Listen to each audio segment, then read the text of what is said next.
Okay, now it's your turn. Here is our problem set. Oh goodness.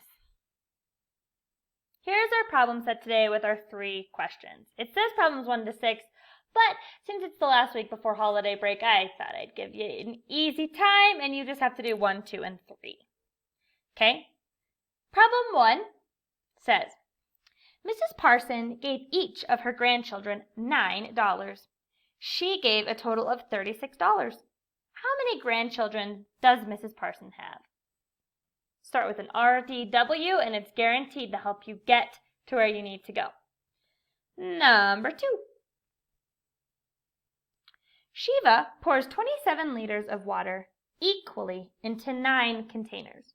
How many liters of water are in each container? Hopefully you go through and you highlight the important information in each of these, as well as do your RDW. Your third question.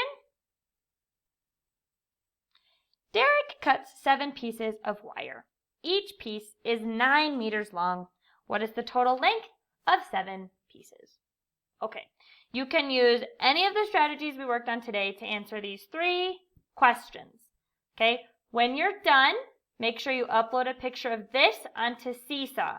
If you don't have this, you can go to Seesaw and you can use the template I uploaded for you. Don't forget to upload this into the activity section. If you need a reminder, scroll up to the video on how to access your Seesaw activity. Good luck, and see you at 10:30 for math groups.